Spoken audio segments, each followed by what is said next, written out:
الحمد لله رب العالمين والعاقبة للمتقين والصلاة والسلام على من كان نبيا على من كان نبيا وآدم بين الماء والطين الذين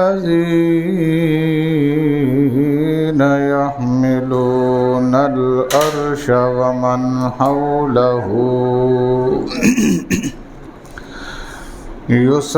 يسبحون بحمد ربهم ويؤمنون به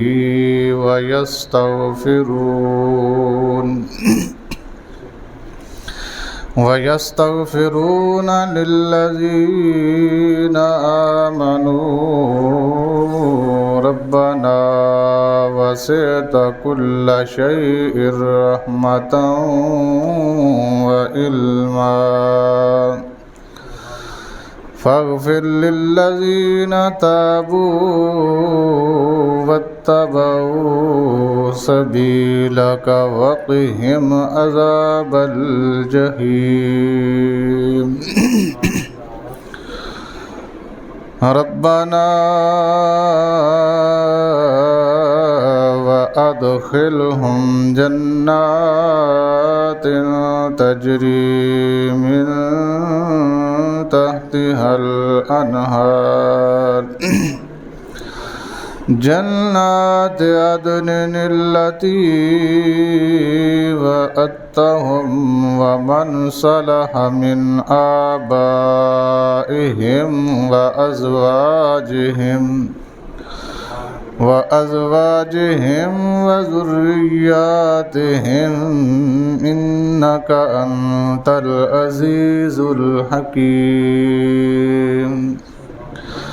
وقهم السيئات ومن تق السيئات يومئذ فقد رحمته وذلك هو الفوز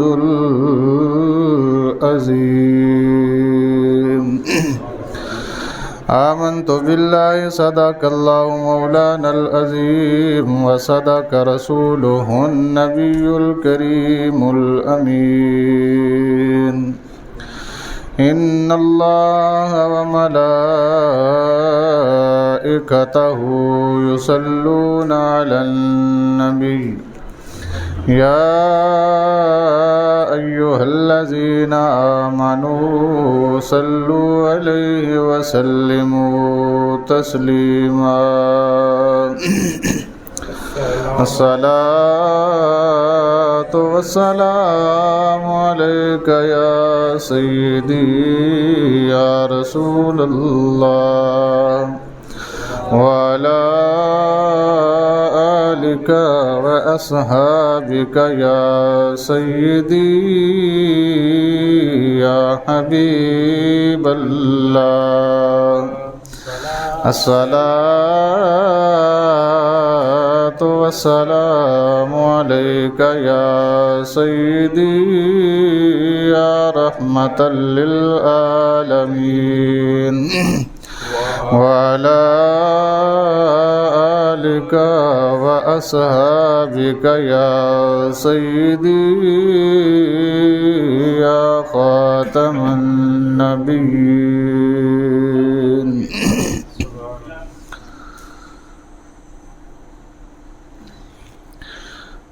ان کی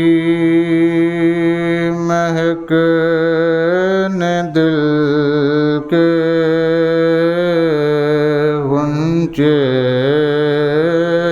کھلا دیے ہیں ان کی مہک نے دل کے غنچے کھلا دیے ہیں جس راہ چل دیے ہیں کوچے بسا دیے ہیں جس راہ چل دیے ہیں کوچے بسا دیے ہیں ان کی مہک نے دل کے غنچے کھلا دیے ہیں ایک دل یہ میرا کیا ہے آزار اس کا کتنا یا رسول اللہ یا حبیب اللہ ایک دل یہ میرا کیا ہے آزار اس کا کتنا تم نے تو چلتے پھرتے مردے جلا دیے ہیں تم نے تو چلتے پھرتے مردے جلا دیے ہیں جب آ گئی ہے جوش رحمت پہ ان کی آنکھیں جب آ گئی ہے جوش رحمت پہ ان کی آنکھیں روتے ہنسا دیے ہیں جلتے بجھا دیے ہیں روتے ہنسا دیے ہیں جلتے بجھا دیے ہیں ان کے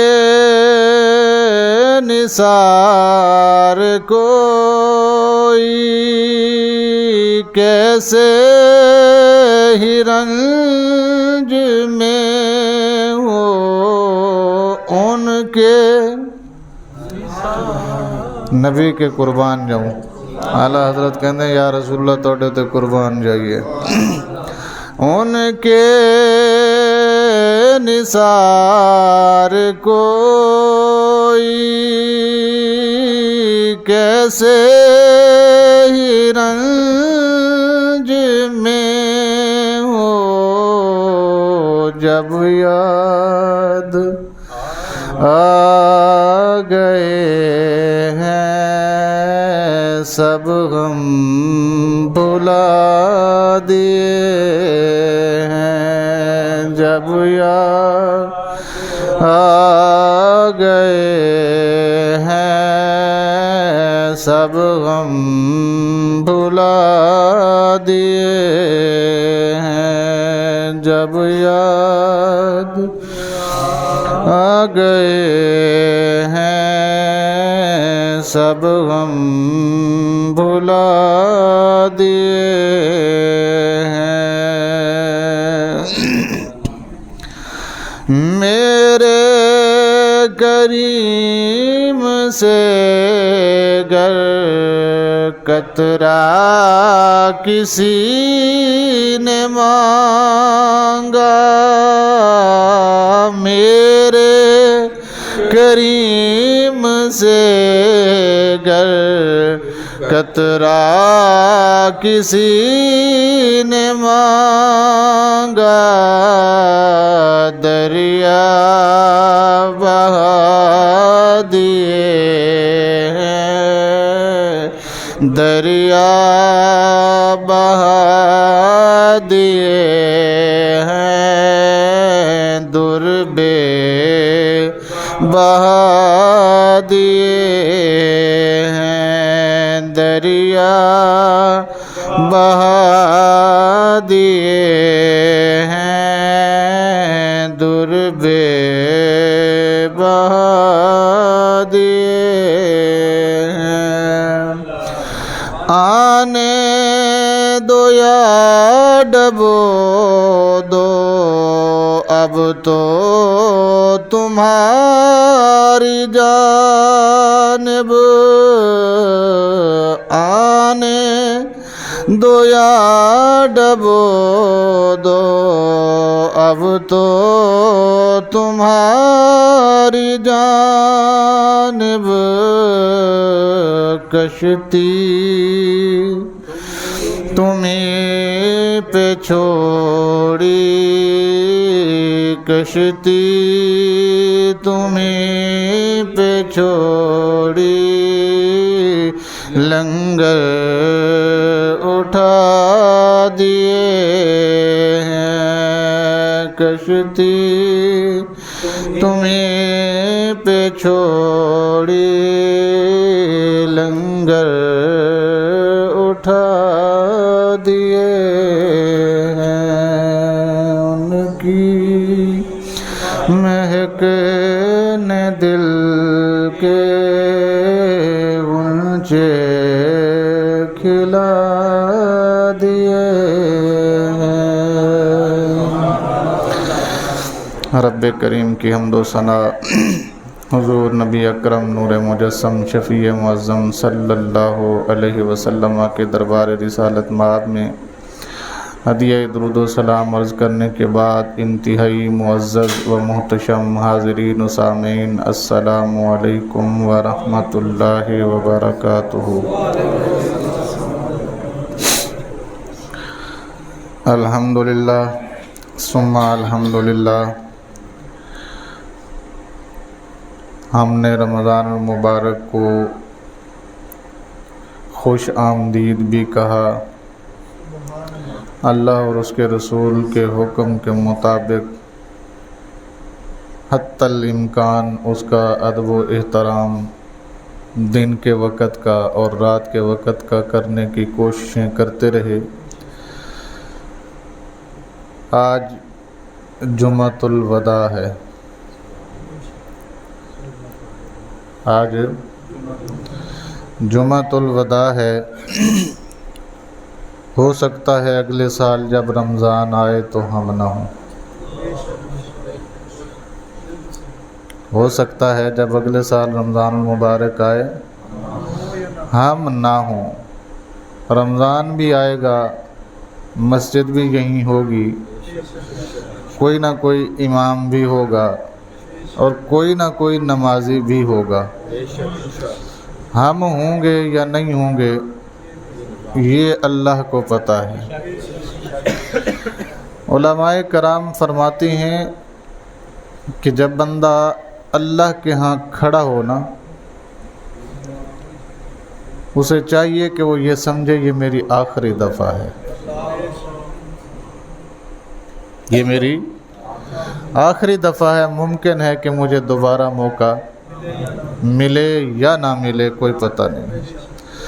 رسول اللہ صلی اللہ علیہ وسلم کا فرمان مبارک بھی یہی ہے کہ جب تم نماز پڑھو تو یہ سمجھ کر پڑھو کہ یہ آخری نماز ہے۔ جب یہ تصور انسان کے اندر آ جاتا ہے، جب یہ سوچ اس کے اندر آ جاتی ہے کہ یہ میری آخری نماز ہے، تو پھر اسے آخری کی طرح ہی پڑھا جاتا ہے۔ جی اللہ اکبر۔ پھر وہ نماز انسان کو گناہ کے قریب نہیں جانے دیتی، پھر وہ نماز انسان کو جھوٹ نہیں بولنے دیتی، پھر وہ نماز انسان کو غیبت اور چغلی نہیں کرنے دیتی، پھر وہ نماز کسی کا حق اسے کھانے کی اجازت نہیں دیتی، پھر وہ نماز اسے کسی کے ساتھ دھوکہ فریب کرنے کی اجازت نہیں دیتی۔ ہمارا مسئلہ یہ ہے کہ ہم نماز پڑھتے ہیں یہ سوچ کر کے اگلی پھر پڑھیں گے، یعنی ہم اپنی زندگی کو بھی اپنے انداز سے چلانا چاہتے ہیں، اور ہم یہ سمجھ بیٹھے ہیں کہ یہ ویسے ہی چلے گی جیسے ہم چاہتے ہیں، یہ ویسے ہی چلے گی جیسے ہم، ایسا ہوگا نہیں، ایسا آپ بے شک سمجھ کے بیٹھ جائیں ایسا ہوگا۔ کیوں؟ اس لیے کہ اللہ پاک ارشاد فرماتے ہیں کہ جس وقت وہ گھڑی آنی ہے نا جب اسرائیل نے روح قبض کرنی ہے، جی، تو نہ تو ایک لمحہ وہ پہلے آ سکتا ہے اور نہ ایک لمحہ بعد میں آ سکتا ہے، اسی لمحے اس نے آنا ہے جو لمحہ آپ کا مقرر ہے۔ فیصلہ ہو چکا ہے، فیصلے پر عمل درآمد بھی انتہائی سختی کے ساتھ جاری و ساری ہے۔ روزانہ میں اور آپ کئی جنازوں میں حاضر ہوتے ہیں، آپ کو پتہ ہے پھر جنازے پہ بھی کھڑے ہو کے ہماری دنیا کی گفتگو ختم نہیں ہوتی، واپس آ کے بھی ہمیں یہی لگتا ہے کہ شاید اس نے مرنا تھا، ہم رہ گئے ہیں۔ ہم یہی سوچتے ہیں کہ جو مر گیا ہے صرف اسی نے مرنا تھا، ہم نے کوئی نہیں مرنا۔ تو بھائی ایسا، یہ صرف ہمارا دیا ہوا خود کو دھوکہ ہے، یہ خود کو دیا ہوا فریب ہے، یہ خود کو دیا ہوا لولی پاپ ہے جو ہم چوسی جا رہے ہیں، وگرنہ ایسا ہے نہیں۔ اللہ کے رسول صلی اللہ علیہ وسلم نے فرمایا میرے صحابہ، جب تم نماز قائم کرو یا اپنے رب کے حضور کھڑے ہو جاؤ تو پھر یہ سمجھو کہ یہ تمہارا آخری موقع ہے، اب موقع کوئی نہیں ملے گا۔ یہ ہم موقع اویل کر نہیں رہے، ہاں جی، موقع ہے ہمارے پاس، مگر ہمیں اس کی ابھی ضرورت ہے نہیں، ہمیں اس کی ابھی ضرورت، پریشان ہو گئے ہو تسی، ٹینشن نہیں لینی، سانو نہیں ہے ضرورت، واقعی میں کہہ رہا ہوں سیریس۔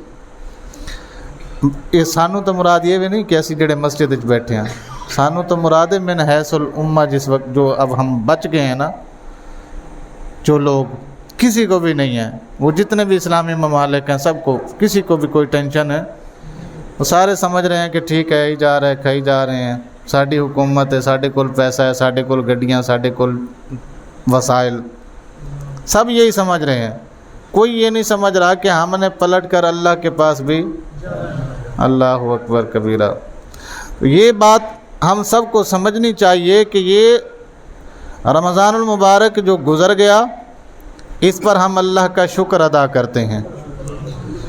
جو کچھ ہم سے ہو سکا ہم نے اپنی طاقت، اپنی ہمت اور اپنی پوری قوت کے ساتھ اپنے رب کا قرب حاصل کرنے کی کوشش کی ہے، لیکن جو نہیں ہو سکا وہ ہم سے کوتاہی ہوئی ہے، ہم اس کے لیے اللہ سے معافی مانگتے ہیں۔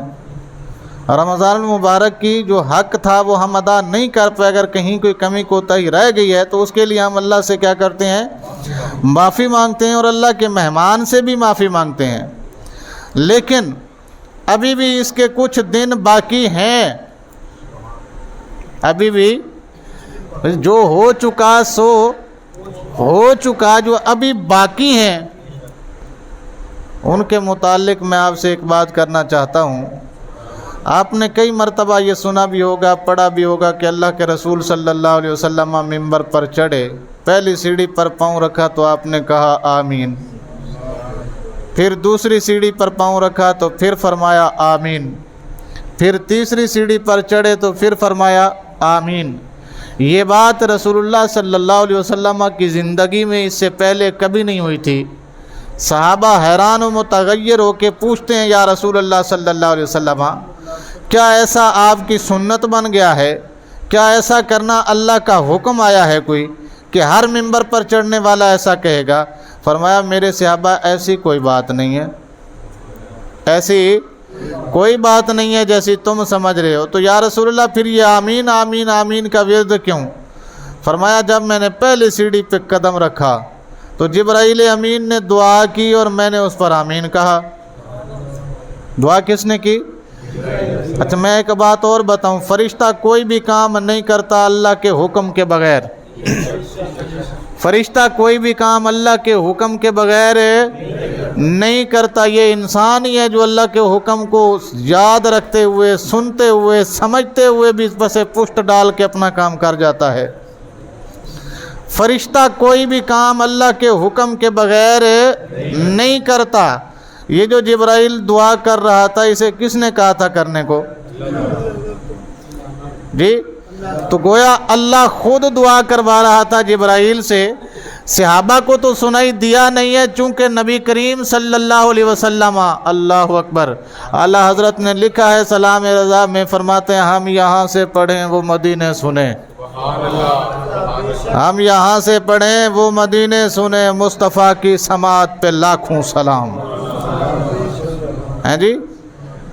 رسول اللہ صلی اللہ علیہ وسلم کی سماعت کے کیا کہنے، جبرائیل دعا کر رہا ہے اور مصطفیٰ کو سنائی دے رہی ہے، جبرائیل امین کیا کر رہے ہیں؟ ہاں جی، یہ علماء کو سوچنے والی بات ہے اور عوام بھی اس پہ غور و فکر کرے۔ جبرائیل کہاں رہتا ہے جی؟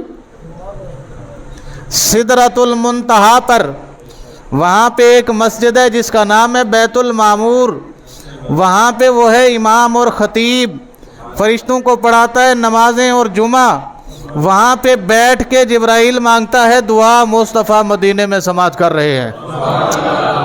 اللہ اکبر۔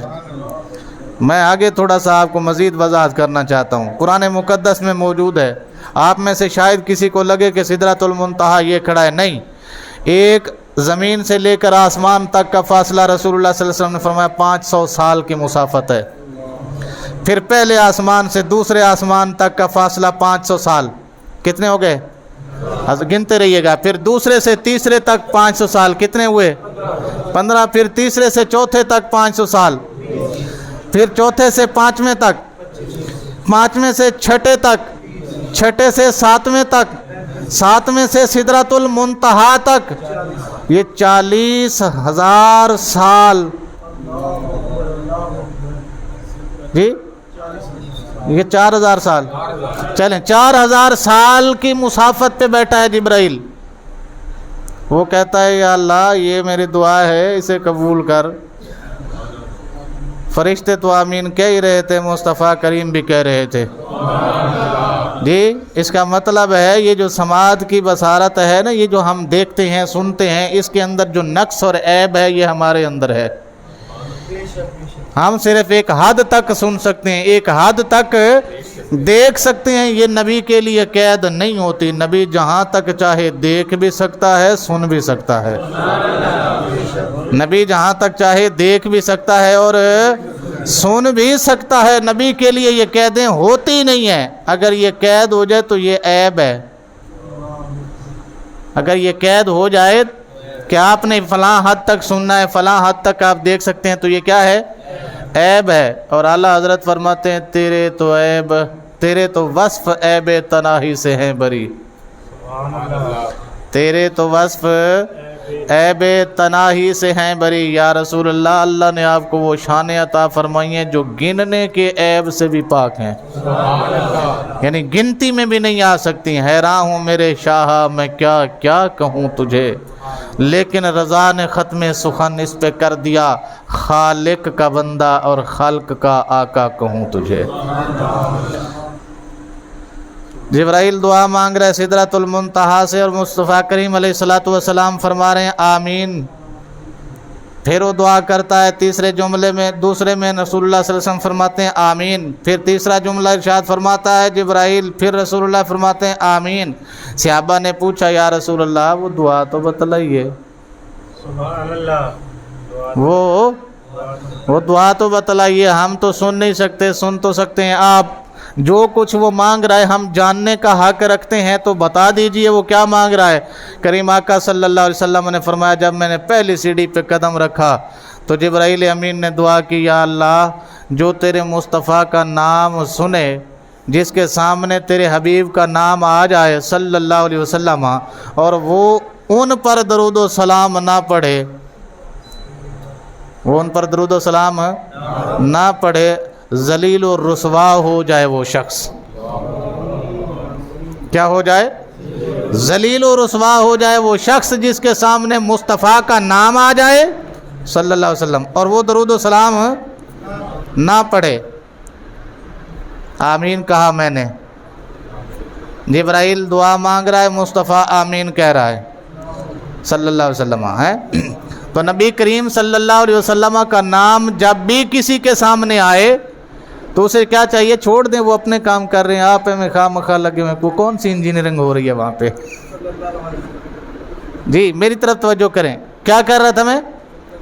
نبی کریم صلی اللہ علیہ وسلم کا نام نامی اس میں گرامی بندہ مومن کے سامنے آ جائے تو اس کے اوپر لازم ہے کہ درود و سلام پڑھے نبی پاک صلی اللہ علیہ وسلم کی ذات بابرکات پر۔ جی اگر نہیں پڑھے گا تو جبرائیل کی اس دعا کا مستحق بن جائے گا، اور رسول اللہ کی آمین بھی شامل ہے اسے رسول اللہ صلی اللہ علیہ وسلم کی آمین بھی جی حاصل ہے، تائید بھی حاصل ہے مصطفیٰ کریم کی۔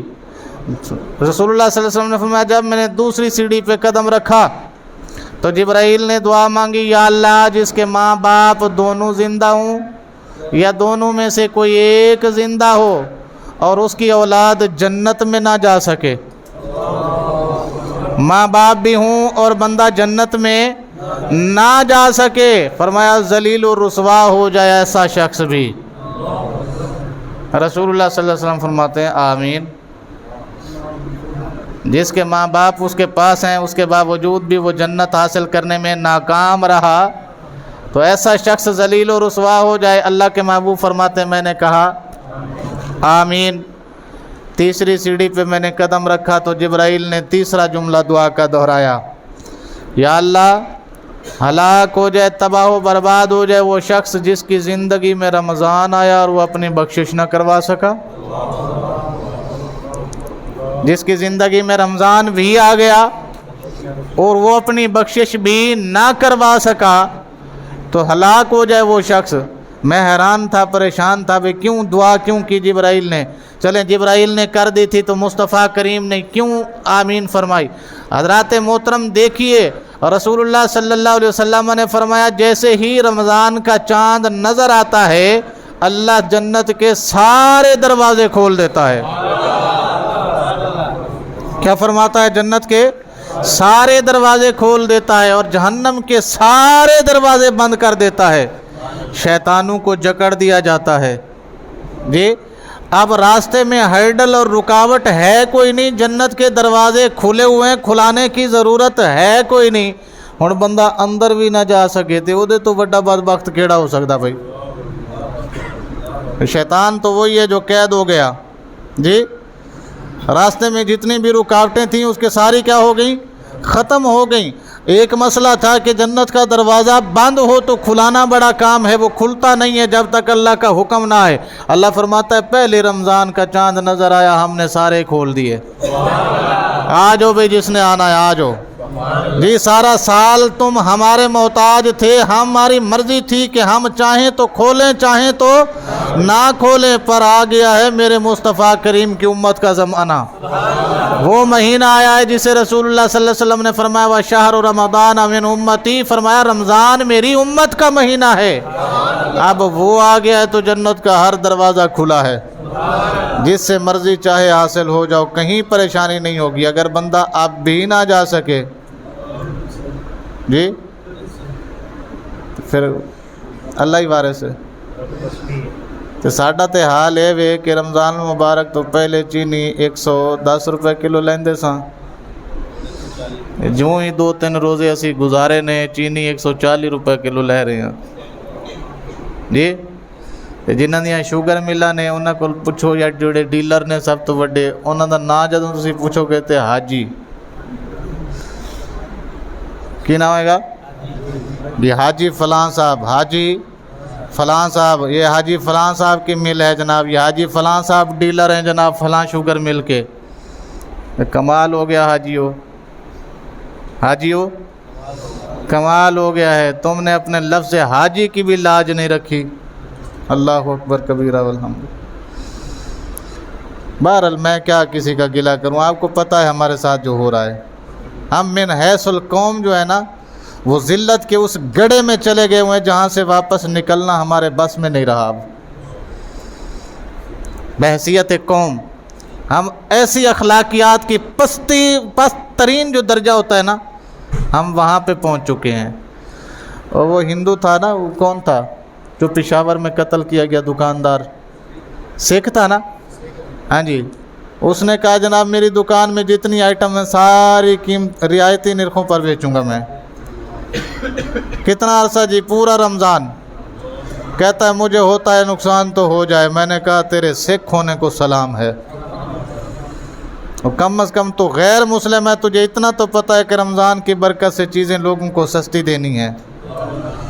اور جب ہو گیا نا سستا، اس نے اعلان کر دیا اور اعلان پہ عمل بھی، پھر حاجی صاحبان سے برداشت نہیں ہوا، کیونکہ گاہک تو سارا چلا گیا اس کے پاس، اور یہ بیچارے بیٹھ گئے خالی تسبیح ہاتھ تھے گڑ گڑ، ہیں جی۔ پھر انہوں نے دیکھا جناب یہ تو زیادتی ہو گئی، ساڈے تے بچے بھوکے مار جان گے، ہن کی کرنا ہے جناب؟ انہوں ہی مروا دیو، انہوں مروا دیو، دی دکان بند کرا دیو، بند کراؤ گے تو ساڈی چلے گی۔ یہ تو ہمارا حال ہے، کیا کیا رونے روئیں، کہاں کہاں روئیں۔ اور وہ اسمبلی کے اندر ایک ہندو کی تقریر آپ نے سنی ہے، بندے کو ڈوب کے مر جانے کا دل کرتا ہے۔ اللہ اکبر! کیا کرے بندہ، کہاں جائے، کس سے بات کرے، کیسے کریں؟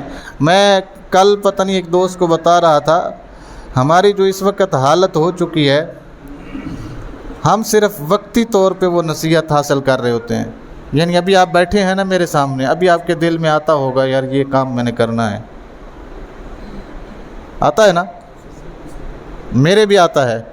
ابھی ہم آج کے بعد جب میں پڑھ رہا ہوتا ہوں تو مجھے لگتا ہے نہیں آج تو بعد ہے کام نہیں کرنا، بس وہ اسی لمحے تک ہوتا ہے جس لمحے تک ہم سن رہے ہیں یا پڑھ رہے ہیں۔ تو انہوں نے مجھے آگے سے بات بتائی، بڑی کمال کی تھی وہ بات۔ انہوں نے عمرہ کیا ہوا ہے، حج بھی کیا ہوا ہے میرے خیال، پتہ نہیں اللہ بہتر جانے۔ وہ فرماتے ہیں کہ حالت یہ ہے کہ رسول اللہ صلی اللہ علیہ وسلم کے روضے پہ کھڑے ہو کے بندہ کہہ رہا ہوتا ہے یا اللہ اب میں یہ بھی نہیں کروں گا، یہ بھی نہیں کروں گا، یہ بھی نہیں کروں گا۔ اب واپس جدے آنے کی دیر ہوتا ہے، جہاز والے اپنے ہی ساتھیوں سے لڑ رہا ہوتا ہے، یار تو میری سیٹ تے بیٹھ گیا تینوں میں دیکھ لاں گا، تو میرے نال بڑیاں زیادتیاں کیتیاں، میں کہ چاہ یار ہونی اوتھے کی کہہ رہا سی تے تھے۔ بھائی ہماری ایک المیہ ہے کہ ہم من حیث القوم صرف نصیحت اسی وقت تک قبول کر رہے ہیں جس وقت تک وہ ہم سن رہے ہیں یا اس ماحول میں بیٹھے ہوئے ہیں۔ جیسے ہی ہم ماحول سے کیا آتے ہیں، نکلتے ہیں، کدھر گئی نصیحت، کدھر گیا کچھ، پھر ہماری اپنی نصیحتیں شروع ہو جاتی ہیں۔ اچھا میں ایک بات بتا رہا تھا کہ بندے کے دل میں آتا ہے نا جی میں نے آج کے بعد ایسا، آتا ہے نا؟ کچھ ہی بولو، جنہ دھیان دے ہوتے بولو نا، کم از کم آتا ہے نا؟ جس کے دل میں یہ آ جائے اسی کو توفیق کہتے ہیں۔ جس کے دل میں یہ آ جائے کہ میں نے آج کے بعد ایسا نہیں کرنا یا میں نے آج کے بعد یہ کام ضرور کرنا ہے، اس کو کیا کہتے ہیں؟ اس کا مطلب ہے اللہ ہمیں توفیق دے رہا ہے، وہ آج بھی توفیق دینے سے تھکا نہیں، وہ آج بھی ہمیں توفیق دے رہا ہے۔ آگے مسئلہ تھا توفیق کے بعد ہمارا اپنا ذاتی جو اللہ کا کام کر رہا تھا، اللہ کا کام تھا وہ اللہ نے کر دیا، میرا جو کام تھا وہ میں نہیں کر پا رہا۔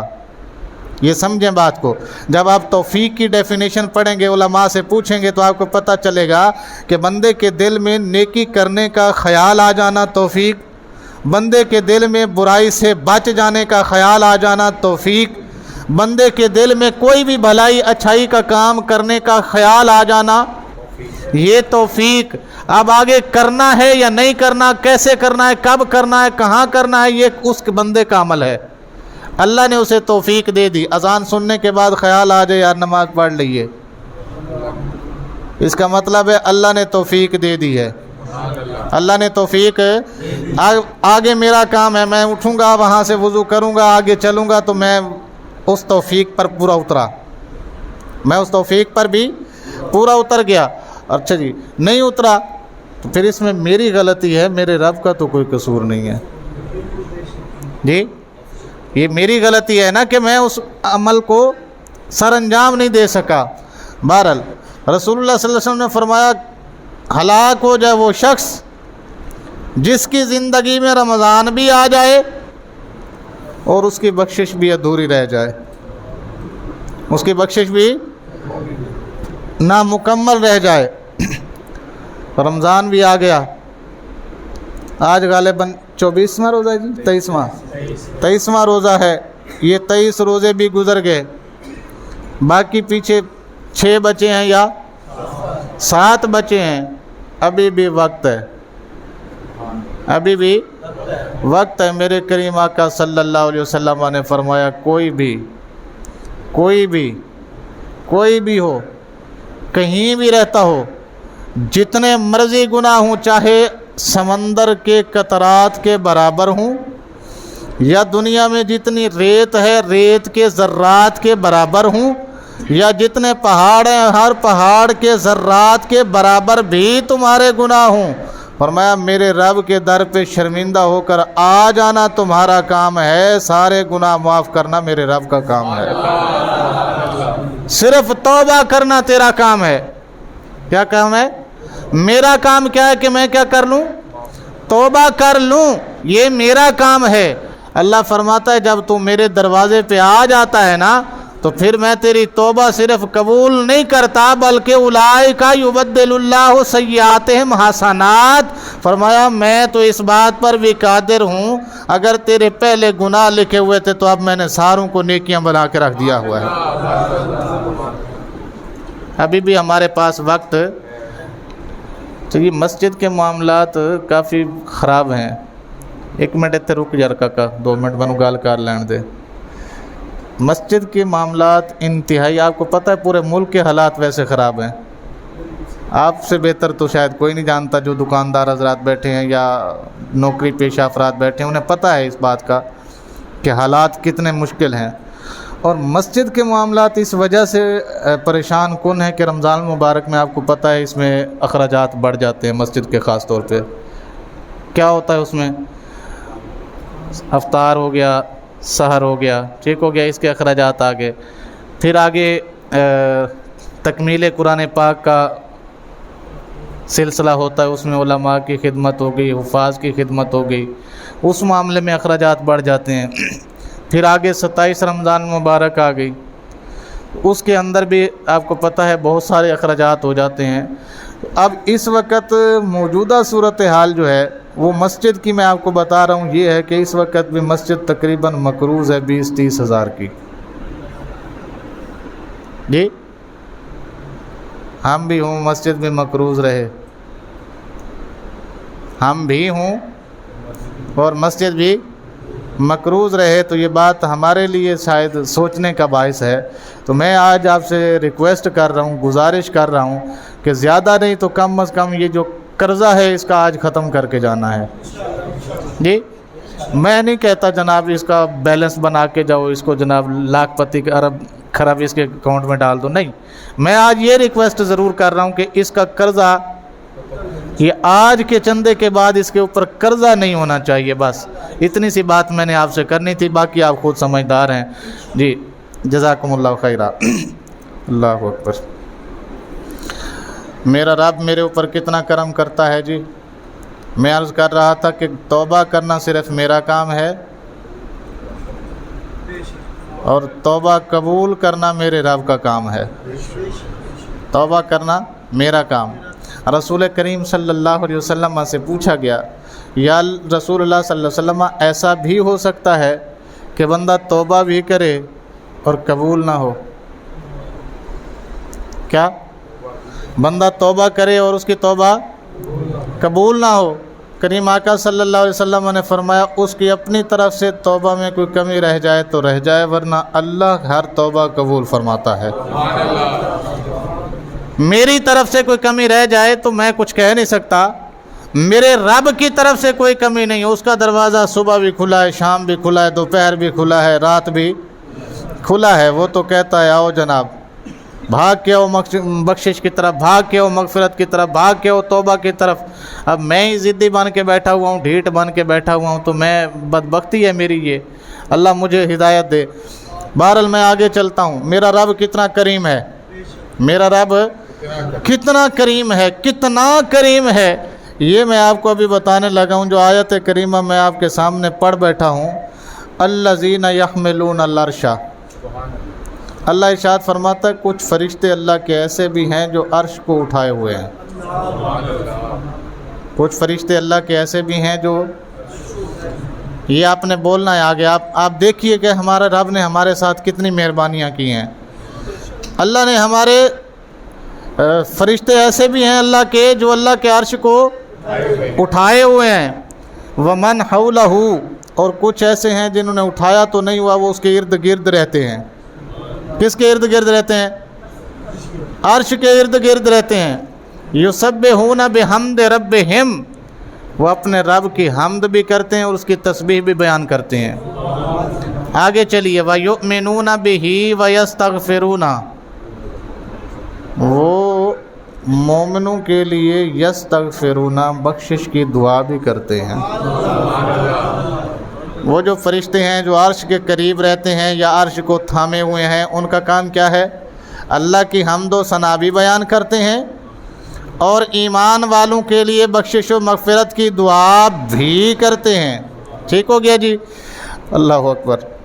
ربنا, وہ کہتے ہیں اے ہمارے رب, وہ فرشتے کہتے ہیں جو دعا کر رہے ہیں میرے لیے فرشتے, وہ میں آپ کو سنانے لگا ہوں. ربنا, وہ فرشتے کہتے ہیں اے ہمارے رب, وسعت کل شیء رحمتا و علما, میرے اللہ تیری رحمت اور تیرا علم ہر چیز سے وسیع ہے.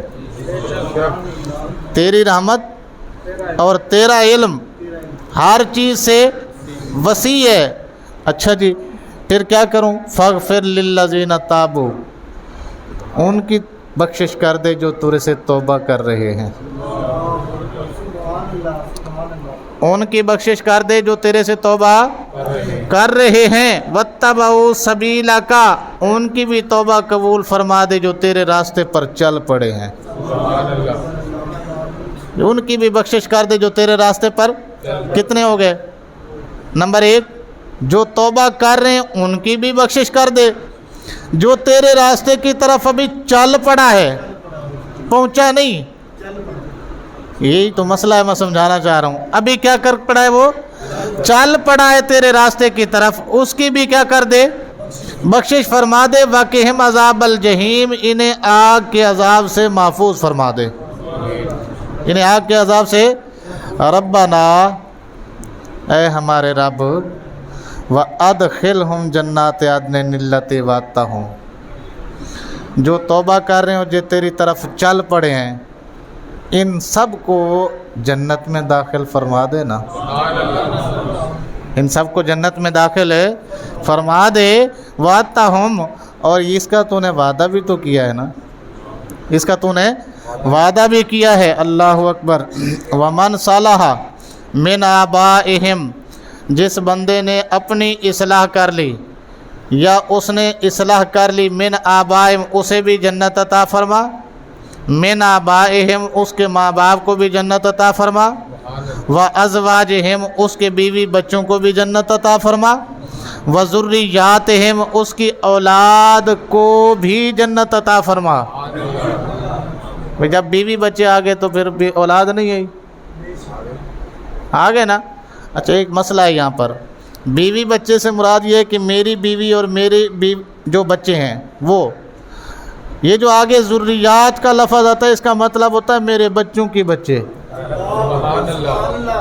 یعنی یہ فرشتہ دعا کر رہا ہے, یا اللہ اس کو بھی بخش, اس کے ماں باپ کو بھی بخش, اس کی بیوی بچوں کو بھی بخش, اور یہ نسلاں بھی بخش. میں پنجابی ایک جملہ بولے, یہ نسلاں بھی بخش دے, جنیاں بھی نسلاں نے ساریاں بخش دے. فرشتہ دعا کر رہا. ابھی میں بتا چکا ہوں فرشتہ خود سے کوئی کام کرتا, کب کرتا ہے؟ جب اللہ اسے حکم دیتا ہے. ٹھیک ہے جی. انک انت العزیز الحکیم, بے شک تو غالب بھی ہے اور حکمت والا بھی ہے. وقہم السیئات, دعا ختم نہیں ہوئی جی فرشتوں کی, فرشتوں کی دعا ختم ہے نہیں ہوئی, وہ ابھی چل رہی ہے. وقہم السیئات, انہیں بچا گناہوں سے، انہیں گناہوں سے بچا، ومن تق السیئات، اور جڑا بندہ گناہ تو بچ جائے، یومئذ فقد رحمتہ، اس دن وہ تے رحمت ضرور فرمائیو۔ وہ جڑا دن آنا ہے نا مشکل تے بھاری، جڑا بندہ گناہ تو بچ گیا وہ تے اپنی رحمت ضرور فرمانا۔ وذالک هو الفوز العظیم، یہ بہت بڑی کامیابی ہے اس بندے کے لیے جس کے اوپر تیری رحمت ہو جائے گی۔ یہ فرشتے میرے لیے کیا کرتے ہیں جی؟ میں یہاں بیٹھا ہوں گناہ کر رہا ہوں، فرشتہ میرے لیے دعا کر رہا ہے۔ میں یہاں بیٹھا ہوا جھوٹ بول رہا ہوں، فرشتہ میرے لیے، میں یہاں بیٹھا ہوا غیبت کر رہا ہوں، فرشتہ میرے لیے، میں یہاں بیٹھا ہوا سود خوری کر رہا ہوں، فرشتہ میرے لیے دعا کر رہا ہے، یا اللہ بچا لے اسے، یا اللہ بچا لے اسے، یا اللہ بچا لے اسے، اور میں ہوں کہ بچنے کا نام ہی نہیں لے رہا۔ میں اگلی گل دسن لگا، اللہ اکبر، بندہ دنیا میں زندگی گزار کے چلا جاتا ہے، فرشتے ساتھ ہیں دوست کے، اس کے کہتے ہیں کرامن کاتبین، ان کا کام ہے نیکیاں لکھنا اور برائیاں لکھتے رہنا۔ جب وہ لکھتے رہتے ہیں، بندہ فوت ہو گیا، آپ فرشتوں نے رجسٹر اٹھائے اور چل پڑے اللہ کی بارگاہ میں، جا کے رجسٹر جمع کرا دیے۔ جمع کرانے کے بعد پوچھتے ہیں مالک ہماری ذمہ داری کیا ہے؟ جو کام تھا ہمارا وہ ہم کر رہے ہیں، اب تو بندہ دنیا میں رہا ہی نہیں ہے، بندہ چلا گیا، تو ظاہر بات ہے وہ فوت ہو گیا، تو اب اس نے کوئی عمل کرنا نہیں ہے، اب اس نے کوئی عمل نہ تو نیک عمل کرنا ہے نہ کوئی برا عمل کرنا ہے۔ جب کرنا نہیں ہے تو لکھا بھی نہیں جانا، جب کرنا نہیں ہے تو لکھا بھی نہیں جانا۔ تو جب ایسا ہے کہ جب اس نے کرنا بھی نہیں اور لکھا بھی نہیں جانا تو ہماری ڈیوٹی کیا ہو گئی؟ ختم ہو گئی۔ مالک اب ہم کیا کریں؟ اللہ فرماتا ہے اس کی قبر پہ کھڑے ہو جاؤ، اس کی، تو مالک کیا قبر میں وہ نیکیاں برائیاں کرے گا؟ فرمایا نہیں وہ نہیں کرے گا، ہون تہاڈی واری ہے، ہون ہے، ہاں جی ہون جناب تسی کرو نیکیاں ہوتے۔ مالک کیا کریں؟ فرمایا اس کی بخشش و مغفرت کی دعا کرتے رہو، اس کی بخشش و مغفرت کی دعا کرتے رہو۔ میرا رب میری زندگی میں بھی فرشتوں سے دعا کروا رہا ہے، میں مر کے دنیا چھوڑ چکا ہوں پھر بھی اللہ فرشتوں کو کہتا ہے قبر پہ کھڑے ہو کے دعا کرتے رہو، اور فرشتے کھڑے ہو کے دعا کر بھی رہے ہیں۔ ابھی بھی میں نہ بخشا جاؤں تو مجھ سے بڑا بدبخت کوئی ہو سکتا ہے بھلا؟ اللہ تعالیٰ سے تو دعا ہے اللہ تعالیٰ ہم سب کو اپنی بخشش و مغفرت حاصل کرنے کی سعادت نصیب فرمائے، اور یہ فرشتوں کی جتنی بھی دعائیں ہیں اللہ ہم سب کو اس کا مستحق بنائے۔ آمین و آخر دعوانا ان الحمد للہ رب العالمین۔